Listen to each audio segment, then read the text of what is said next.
6 खासदारावरच हे थांबणार नाही. माणूस हवेत असल्यावर धक्के कळत नसतात. जमिनीवर यावं लागतं त्याच्यासाठी. कुठल्या तरी एका पत्रकाराच्या माईकच्या बाजूला पण थुकलेला माणूस आहे हा. उभाटाकडनं एकही नेता राज्यामध्ये कुठेच फिरला नाही. बैल गेला आणि झोपा गेला त्याला काय अर्थ नसतो. नमस्कार, स्टोरी.कॉमच्या व्हिडिओमध्ये तुम्हा सर्वांचं स्वागत. आज उद्धव ठाकरे यांना सर्वात मोठा धक्का आहे, कारण 6 खासदार एकनाथ शिंदे यांच्या गळाला लागला. याच बाबतीत आपल्यासोबत बोलण्यासाठी आहेत आमदार निलेश राणे सर. सर, काय सांगाल? 6 खासदार आज तुमच्या पक्षामध्ये येत आहेत. येणारच आहेत, अजून पण आहेत. नुसतं 6 खासदार म्हणजे अंतिम नाही. आमदार आहेत, कॉर्पोरेटर आहेत, जिल्ह्याचे नेते आहेत, पदाधिकारी आहेत. आता ज्यांना शिंदे साहेबांच्या नेतृत्वावर विश्वास आहे आणि ते कामं होताना बघतात, त्यांच्या लिडरशिपवर विश्वास आहे, अशी सगळी लोक येणार. 6 खासदारावरच हे थांबणार नाही. किती मोठा धक्का हा उद्धव ठाकरे यांच्यासाठी? काय नेमक्या त्यांनी आत्मपरीक्षण करण्याचं गरजेचं असं वाटतं? तो आता त्यांनी ठरवायचं ना किती मोठा धक्का आहे की नाही आहे. माणूस हवेत असल्यावर धक्के कळत नसतात. जमिनीवर यावं लागतं त्याच्यासाठी.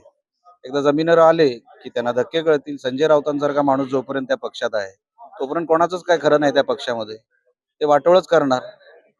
संजय राऊत नेहमी टीका करतायत, पण अनेक वेगवेगळ्या शब्दांचा वापर करतायत. मी आताच एकाला बोललो, गटरछाप माणूस आहे तो. त्याच्या तोंडातून तुम्ही काय कीर्तनाची अपेक्षा करता किंवा भजनाची? आता जो गटरछाप आहे तो गटरछाप भाषा वापरणार ना. तुम्ही कसली अपेक्षा ठेवता त्यांच्याकडून?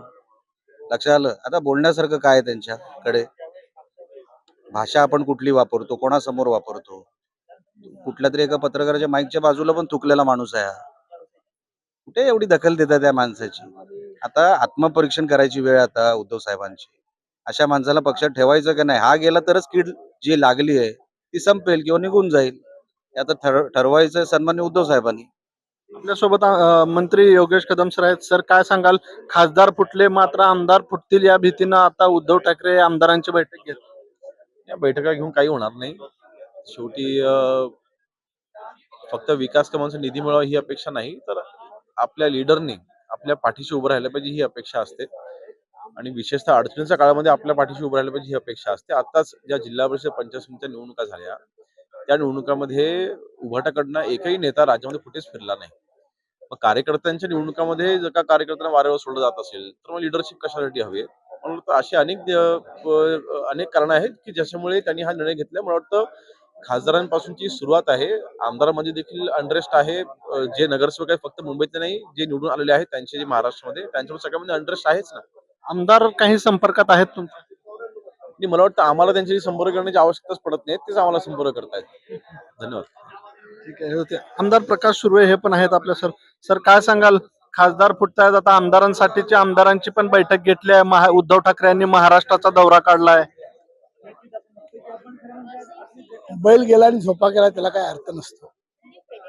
शिंदे साहेबांची असणारी लोकप्रियता, त्यांच्या दरबारात आलेला कोणी माणूस खाली रिक्त हाताने कधी गेलेला नाही. त्यामुळे त्यांनी वेगवेगळ्या घटकासाठी केलेल्या कामामुळे आज लाखो लोक वेटिंगवर आहेत आमच्या पक्षामध्ये. त्याचा आम्हाला खूप आनंद आहे. उद्धव ठाकरे यांनी आता जे फुटलेले खासदार आहेत त्यांच्या मतदारसंघात दौरा सुरू करणार आहेत. आज जेवढे खासदार आहेत त्यांनी त्यांच्या मतदारसंघातल्या जनतेशी थेट चर्चा केली आणि चर्चा केल्यानंतर ते इकडे आलेले आहेत. त्यामुळे आता त्यांनी ठीक आहे घेतात, चांगली गोष्ट आहे. ते पूर्वी करायला पाहिजे. या होत्या एकनाथ शिंदे यांच्या पक्षाच्या आमदारांच्या प्रतिक्रिया. उद्धव ठाकरे यांनी आता आत्मपरीक्षण करण्याचं गरजेचं आहे असं या आमदारांचं म्हणणं आहे. कॅमेरामॅन दीपक सावंतसह मी प्रकाश पाटील, स्टोरी.com, मुंबई.